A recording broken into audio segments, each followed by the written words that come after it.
Hello guys and welcome back to best car picks. നമുക്കറിയാം ഇന്ത്യയിൽ ഏറ്റവും കൂടുതൽ ഹൈബ്രിഡ് പവർ ട്രെയിൻ ഓപ്ഷൻസ് കൊടുക്കുന്ന രണ്ട് കമ്പനികൾ ഒന്ന് മാരുതി സുസുക്കിയാണ്, പിന്നെ വരുന്ന ടൊയോട്ടയാണ്. ഈ മാരുതിയുടെ പേര് പറയുമ്പോൾ തന്നെ അവിടെ ഒരു ക്യാച്ച് ഉണ്ട്, കാരണം അവർ ഉപയോഗിക്കുന്ന ടൊയോട്ടയുടെ ഹൈബ്രിഡ് പവർ ട്രെയിൻ ആണ്. നമ്മളിപ്പം ഇവരുടെ ഗ്രാൻഡ് വിറ്റാര ഹൈ റൈഡർ ആ ഒരു കോമ്പിനേഷൻ നോക്കുകയാണെങ്കിൽ മാരുതി സുസുക്കിയുടെ വാഹനം ഗ്രാൻഡ് വിറ്റാരയാണ്. അതിൻ്റെ അകത്ത് അവർ ഉപയോഗിക്കുന്ന ടൊയോട്ടയുടെ 1.5 ലിറ്റർ TNGA സീരീസിന് അണ്ടറിൽ വരുന്ന എഞ്ചിനുള്ള ഒരു ഹൈബ്രിഡ് പവർ ട്രെയിൻ ആണ്. ടൊയോട്ട തന്നെയാണ് അത് അവർക്ക് സപ്ലൈ ചെയ്യുന്നത്. ആൻഡ് ആ വാഹനം, അതായത് ഗ്രാൻഡ് വിറ്റാര ഹൈ റൈഡർ രണ്ടും പ്രൊഡ്യൂസ് ചെയ്യുന്നതും ടൊയോട്ട തന്നെയാണ്. മാരുതി പറയുന്നത് എന്താണെന്ന് വെച്ചാൽ, അതായത് മാരുതി സുസുക്കി, ഓക്കെ, അല്ലെങ്കിൽ ജസ്റ്റ് സുസുക്കി എന്ന് പറഞ്ഞാൽ കുഴപ്പമൊന്നുമില്ല, ഇപ്പോൾ ഓൾമോസ്റ്റ് മാരുതി മരിച്ച അവസ്ഥയാണല്ലോ. എനിവേ, ഈ ഒരു കമ്പനി പറയുന്നത് ഈ ഗ്രാൻഡ് വിറ്റാരയുടെ കേസ് എടുക്കുകയാണെങ്കിൽ 15 to 20% അടുത്ത് ആ വാഹനത്തിൻ്റെ ടോട്ടൽ സെയിൽസ് ഹൈബ്രിഡ് ഓപ്ഷനിൽ നിന്ന് വരുന്നുണ്ട് എന്നാണ്. ആൻഡ് നമ്മളിപ്പോൾ മറ്റുള്ള EVs ഒക്കെ എടുക്കുകയാണെങ്കിൽ പല കമ്പനികളും EVസിൻ്റെ സെയിൽസിൻ്റെ കാര്യത്തിൽ വളരെ പോറായിട്ടാണ് പെർഫോം ചെയ്യുന്നത്, എക്സെപ്റ്റ് ടാറ്റ വളരെ ഗംഭീരമായിട്ടാണ് EVs സെയിൽസ് പുഷ് ചെയ്തുകൊണ്ടിരിക്കുന്നത്. പക്ഷേ എന്നാൽ ഇവരുടെ കേസിലേക്ക് വരികയാണെങ്കിൽ ഇവർക്ക് ഇലക്ട്രിക് വണ്ടികൾ ഇറക്കുന്നതിലും ഇപ്പോഴും കൂടുതൽ താല്പര്യം ഹൈബ്രിഡ്സിനോട് സ്റ്റിക്ക് ഓൺ ചെയ്യാൻ തന്നെയാണ്. അത് റീസൺ മറ്റൊന്നുമല്ല, അവർ പറയുന്നതാണെന്ന് വെച്ചാൽ ആൾക്കാർക്ക് പെട്ടെന്ന് കൂടുതൽ അഡാപ്റ്റ് ചെയ്യാൻ പറ്റുന്നത് ഇലക്ട്രിക്കിനേക്കാൾ ഹൈബ്രിഡിലേക്കാണ് എന്നാണ്. കാരണം നമുക്ക് ഭയങ്കര വലിയ ട്രാൻസ്ഫോർമേഷൻ വരുന്നില്ല, കാരണം വണ്ടിയിൽ ഓൾറെഡി എഞ്ചിൻ ഉണ്ട്. ആൻഡ് നമുക്ക് പവർ വേണ്ട സമയത്ത് എഞ്ചിൻ ഓൺ ആവുന്നു, നമുക്ക് പവർ വരുന്നു, ആൻഡ് നല്ല എഫിഷ്യൻസി പ്രൊവൈഡ് ചെയ്യുന്നു.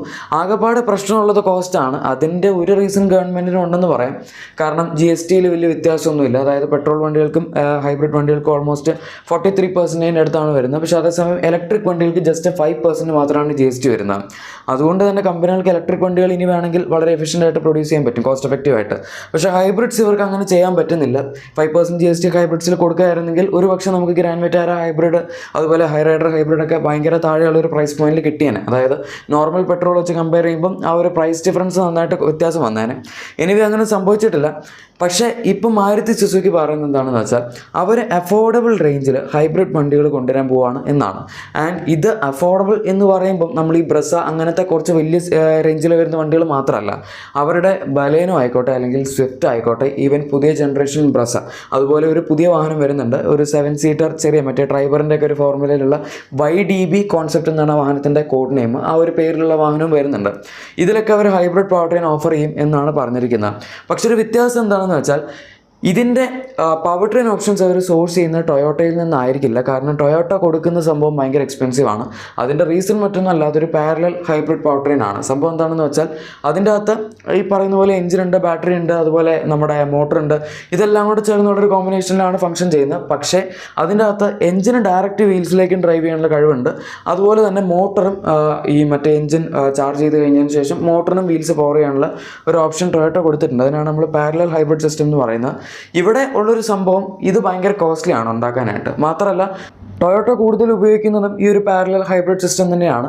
പക്ഷേ മാരുതി സുസുക്കിയുടെ കേസിൽ അവരൊരു സീരീസ് ഹൈബ്രിഡ് പവർ ട്രെയിൻ ആയിരിക്കും ഉപയോഗിക്കാൻ പോകുന്നത് എന്നാണ് പറയുന്നത്. ഈ സീരീസും പാരലലും തമ്മിലുള്ള വ്യത്യാസം എന്താണെന്ന് വെച്ചാൽ, പാരലൽ ഞാൻ ഓൾറെഡി പറഞ്ഞു, അതായത് എല്ലാം കൂടെ ഡ്രൈവ് ചെയ്യുക, അതായത് മോട്ടറിനും വീൽസ് പവർ ചെയ്യാൻ പറ്റും, എഞ്ചിനും വീൽസ് പവർ ചെയ്യാൻ പറ്റും. പക്ഷേ സീരീസിൻ്റെ കാര്യത്തിൽ അങ്ങനെയല്ല. ഒരു എഞ്ചിനും മോട്ടറും അതുപോലെ ബാറ്ററി, ഈ സാധനങ്ങളൊക്കെ തന്നെ ഇവിടെ ഉണ്ടാകും. പക്ഷേ നമ്മുടെ ഇൻറ്റേർണൽ കമ്പഷൻ എഞ്ചിൻ ഫംഗ്ഷൻ ചെയ്യുന്നത് ഒരു ജനറേറ്റർ പോലെ ആയിരിക്കും. അതായത് അതിൻ്റെ ഫംഗ്ഷൻ എന്ന് പറയുന്നത് ജസ്റ്റ് ബാറ്ററിക്ക് പവർ കൊടുക്കുക, അതായത് ബാറ്ററി ചാർജ്, അത്രേ ഉള്ളൂ. സിമ്പിളായിട്ട് പറഞ്ഞാൽ അതാണ് ആ ഒരു നമ്മുടെ എഞ്ചിൻ്റെ ഫംഗ്ഷൻ. അതുകൊണ്ട് എഞ്ചിൻ ഇടയ്ക്ക് ഓൺ ആവുന്ന സൗണ്ടൊക്കെ നമുക്ക് കേൾക്കാൻ പറ്റും. പക്ഷേ എന്നാൽ വീൽസിലേക്ക് ഡയറക്റ്റ് പവർ ചെയ്യുന്നത് എഞ്ചിൻ ആയിരിക്കില്ല, അത് മോട്ടർ മാത്രമായിരിക്കും. അതുകൊണ്ട് തന്നെ ഒരു ഗുണം എന്താണെന്ന് വെച്ചാൽ ഇത് ഭയങ്കര കോസ്റ്റ് എഫക്റ്റീവ് ആണ്. കാരണം എഞ്ചിൻ ഡയറക്റ്റ് വീൽസിലേക്ക് പവർ ചെയ്യുന്നില്ലാത്തതുകൊണ്ട് അതിൻ്റെ ആ ഒരു രണ്ട് സാധനങ്ങൾ വരുന്നതിൻ്റെ കോംപ്ലിക്കേഷൻസ് അവിടെ നമുക്ക് ഒഴിവായി കിട്ടുകയാണ്. കാരണം ജസ്റ്റ് മോട്ടർ മാത്രമേ വീൽസിലേക്ക് പവർ ചെയ്യുന്നുള്ളൂ. ഇത് നിസാൻ്റെ കുറേ വണ്ടികളിലൊക്കെ അവർ അബ്രോഡ് യൂസ് ചെയ്യുന്നൊരു ടെക്നോളജിയാണ്. ഇന്ത്യയിൽ പിന്നെ നിസാൻ ഹൈബ്രിഡ് ഒന്നും കൊണ്ടുവരാത്തതുകൊണ്ട് കുഴപ്പമില്ല. പക്ഷേ പുറത്തൊക്കെ അവർ വളരെ ബ്രോഡായിട്ട് തന്നെ യൂസ് ചെയ്യുന്നൊരു സംഭവമാണിത്. അതുകൊണ്ട് നിസാൻ വണ്ടികൾക്ക് പുറത്ത് കമ്പാരിറ്റീവ്ലി കുറച്ച് വിലയും കുറവാണ് ഹൈബ്രിഡിൻ്റെ കേസ് എടുക്കുകയാണെങ്കിൽ. ആ ഒരു സെയിം ടെക്നോളജിയാണ് നമുക്ക് ഇവിടെ ഇപ്പം മാരുതി സുസുക്കി കൊണ്ടുവരാൻ പോകുന്നത്. ഇത് കോസ്റ്റ് എഫക്റ്റീവ് ആണെന്ന് പറഞ്ഞാലും ചെറിയ കുറച്ച് ഡ്രോബാക്സ് ഇതിനുണ്ട്, അഡ്വാൻറ്റേജും ഉണ്ട് കേട്ടോ. ഡ്രോബാക്സ് ആയിട്ട് പറയുകയാണെങ്കിൽ നമുക്കറിയാം ഈ ഹൈവേ ഡ്രൈവിംഗ് കണ്ടീഷൻസിലൊക്കെ പാരലൽ ഹൈബ്രിഡ് സിസ്റ്റം ആയിരിക്കും കുറച്ചും കൂടി എഫിഷ്യൻ്റ് ആയിട്ട് വരുന്നത്. കാരണം ഹൈവേസിൽ നമുക്ക് കൂടുതലും മൈലേജ് ഇപ്പോൾ ഒരു കോൺസ്റ്റൻറ്റ് സ്പീഡിലൊക്കെ നമ്മളൊരു 80 അല്ലെങ്കിൽ 85, 75, 90 ആ റേഞ്ചിലായിരിക്കും കൂടുതൽ ആൾക്കാരും പോകുന്നത്.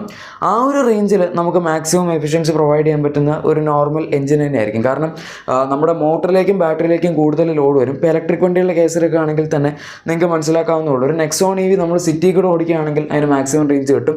പക്ഷേ ഹൈവേയിലൂടെ ഓടിക്കുകയാണെങ്കിൽ റീജനറേഷൻ വരുന്നില്ല. അതുപോലെ നമ്മൾ കോൺസ്റ്റൻ്റ് ആയിട്ട് ആക്സലറേറ്റ് ചെയ്തുകൊണ്ടിരിക്കുകയാണ്. ഈ കാരണങ്ങളൊക്കെ കൊണ്ട് തന്നെ അതിൻ്റെ ബാറ്ററിയുടെ റേഞ്ച് കമ്പാരിറ്റീവ്ലി ഇത്തിരി കുറവായിരിക്കും.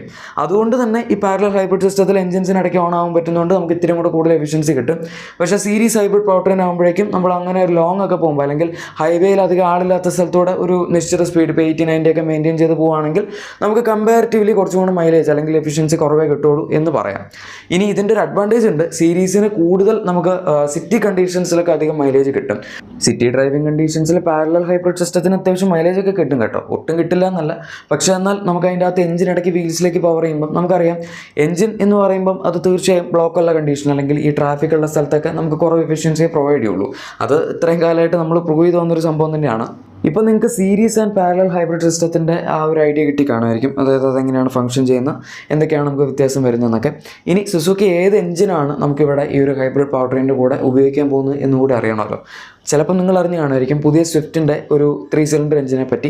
Z സീരീസ് എഞ്ചിനാണ് നമ്മുടെ പുതിയ 4th ജനറേഷൻ സ്വിഫ്റ്റിൽ വരാൻ പോകുന്നത്. അതായത് അതിപ്പോൾ വരും, മിക്കവാറും ഈ വർഷം സ്റ്റാർട്ടിങ്, അതായത് നമ്മുടെ ഫസ്റ്റ് ക്വാർട്ടർ തീരുന്നതിന് മുമ്പ് തന്നെ വരുമെന്ന് വിചാരിക്കും. അടുത്ത മാസം വരുന്നതാണ് പറയപ്പെടുന്നത്. അത് നമുക്ക് നോക്കാം. ഫെബ്രുവരി ലാസ്റ്റ് ആകുമ്പോഴേക്കും പുതിയ സ്വിഫ്റ്റിൻ്റെ പ്രൊഡക്ഷൻ തുടങ്ങുന്നൊക്കെ പറയുന്നുണ്ട്. എനിവേ നമ്മൾ അഗൈൻ ഔട്ട് ഓഫ് ടോപ്പിക് ആയിപ്പോയി. സോ മാരുതി സുസുക്കി ഇവരുടെ ഈ ഒരു ഹൈബ്രിഡ് പവർ ട്രെയിൻ, അതായത് സീരീസ് ഹൈബ്രിഡ് സിസ്റ്റത്തിൽ ഉപയോഗിക്കാൻ പോകുന്ന എഞ്ചിൻ Z12E, അതാണ് ആ എഞ്ചിൻ്റെ പേര്. നിങ്ങളിപ്പോൾ K സീരീസ് എഞ്ചിനിൽ തന്നെ നമുക്ക് കഴിഞ്ഞ വന്ന സ്വിഫ്റ്റ് അല്ലെങ്കിൽ മിക്ക വണ്ടികളിലും ബലേനോ, ഫ്രോങ്സ് ഇതിലൊക്കെ അവർ ഉപയോഗിക്കുന്ന K12N എന്ന് പറയുന്ന എഞ്ചിനാണ്. ഓക്കെ, ഫ്രോങ്സിൽ 1 ലിറ്റർ ടർബോ ഉണ്ട്. അതല്ലാണ്ട് അത് അധികം ആൾക്കാർ വാങ്ങാറില്ല. കൂടുതൽ ആൾക്കാർ വാങ്ങുന്ന K12 സീരീസിലുള്ള എഞ്ചിൻ തന്നെയാണ്. എന്തായാലും ആ ഒരു 4 സിലിണ്ടർ എഞ്ചിൻ റീപ്ലേസ് ചെയ്താണ് നമുക്ക് ഈ പുതിയ 3 സിലിണ്ടർ എഞ്ചിൻ സ്വിഫ്റ്റിൽ വരാൻ പോകുന്നത്. ഈ ഒരു 3 സിലിണ്ടർ എഞ്ചിൻ തന്നെയായിരിക്കും അവർ ഈ ഹൈബ്രിഡ് പവർ ട്രെയിന് വേണ്ടിയും ഉപയോഗിക്കാൻ പോകുന്നത്. മിക്കവാറും എഫിഷ്യൻസി കൺസിഡർ ചെയ്തിട്ടായിരിക്കും. കാരണം ടൊയോട്ട അവരുടെ TNGA 1.5 ലിറ്റർ എഞ്ചിൻ, ആ ഒരു സംഭവം, ആ എഞ്ചിൻ തന്നെ 3 സിലിണ്ടർ ആണ്. അതായത് നമുക്ക് ഹൈറൈഡർ, ഗ്രാൻഡ് വിറ്റാര ഇതിലൊക്കെ ഹൈബ്രിഡിൽ വരുന്ന എഞ്ചിൻ. അതുകൊണ്ട് തന്നെ അത് എഫിഷ്യൻ്റ് ആണ്. എറ്റ്കിൻസൺ സൈക്കിളിലാണ് അവർ എഞ്ചിൻ റൺ ചെയ്യുന്നത്. മിക്കവാറും ഇത് വരുമ്പം ചിലപ്പോൾ അവർ എറ്റ്കിൻസൺ സൈക്കിൾ ആക്കുമായിരിക്കും. ഹോണ്ടയുടെയും ഹൈബ്രിഡിൽ അവർ എറ്റ്കിൻസൺ സൈക്കിൾ തന്നെയാണ് ഉപയോഗിക്കുന്നത്. നമ്മുടെ സെയിം 1.5 ലിറ്റർ 4 സിലിണ്ടർ എഞ്ചിൻ തന്നെയാണ്, പക്ഷേ അത് എറ്റ്കിൻസൺ സൈക്കിളിലാണ് റൺ ചെയ്യുന്നത് മാത്രം. അത്രേ ഉള്ളൂ. ആൻഡ് ഇതിപ്പോൾ ഞാൻ നേരത്തെ പറഞ്ഞ പോലെ ഫ്രോങ്സ് തുടങ്ങിയ വണ്ടികളിലൊക്കെ ഈ ഒരു ഹൈബ്രിഡ് പവർ ട്രെയിൻ വരും. പക്ഷേ ഇത് നിങ്ങൾ പെട്ടെന്നൊന്നും വരുമെന്ന് വിചാരിക്കരുത്. കാരണം അത്യാവശ്യം നല്ല പണിയെടുത്ത് ചെയ്യേണ്ട ഒരു സംഭവമാണ് ഇങ്ങനെ ഒരു പുതിയ ഹൈബ്രിഡ് പവർ ട്രെയിൻ. അതും ടൊയോട്ടയുടേതല്ലാത്തതായിട്ട് ഇവർക്ക് തന്നെ ഉണ്ടാക്കുക എന്ന് പറയുമ്പോൾ അത് ഞാൻ പറഞ്ഞല്ലോ, കൂടുതൽ കോസ്റ്റ് എഫക്റ്റീവായിട്ട് ചെയ്യാൻ വേണ്ടിയാണ് അവരിപ്പോൾ ഇങ്ങനത്തെ പരിപാടികളിലേക്കൊക്കെ ഇറങ്ങുന്നത്. ഇപ്പോൾ നമ്മൾ പറഞ്ഞ ഈ വണ്ടികളിലൊക്കെ ലോഞ്ച് ടൈമിങ്ങും അതുപോലെ ഇവർ എന്തോരാണ് പ്രൊഡക്ഷൻ നടത്താൻ ഉദ്ദേശിക്കുന്നത് തുടങ്ങിയ കാര്യങ്ങളൊക്കെ ഇവർ പുറത്തു വിട്ടിട്ടുണ്ട്. സോ ആദ്യം നമുക്ക് വരാൻ പോകുന്നത് ഇവരുടെ ഗ്രാൻഡ് വിറ്റാര ബേസ്ഡ് ആയിട്ടുള്ള ഒരു 7 സീറ്റർ SUV ആയിരിക്കും. അതിൻ്റെ ലോഞ്ച് 2025 പറയുന്നത്. ഒബ്വിയസ്ലി ടൊയോട്ടയുടെ ഹൈബ്രിഡ് പാരലൽ സിസ്റ്റം തന്നെയായിരിക്കും അതിൻ്റെ അകത്ത് ഉപയോഗിക്കാൻ പോകുന്നത്. അതായത് ഇപ്പോൾ നമ്മൾ നമ്മുടെ ഗ്രാൻഡ് വിറ്റാരിൽ കാണുന്ന സെയിം സംഭവം തന്നെ. ഇതിൻ്റെ ആനുവൽ പ്രൊഡക്ഷൻ കപ്പാസിറ്റി 45,000 ആണ്. ഓക്കെ, ഇത് ഹൈബ്രിഡിന് മാത്രമാണ് ഞാൻ പറയുന്നത്.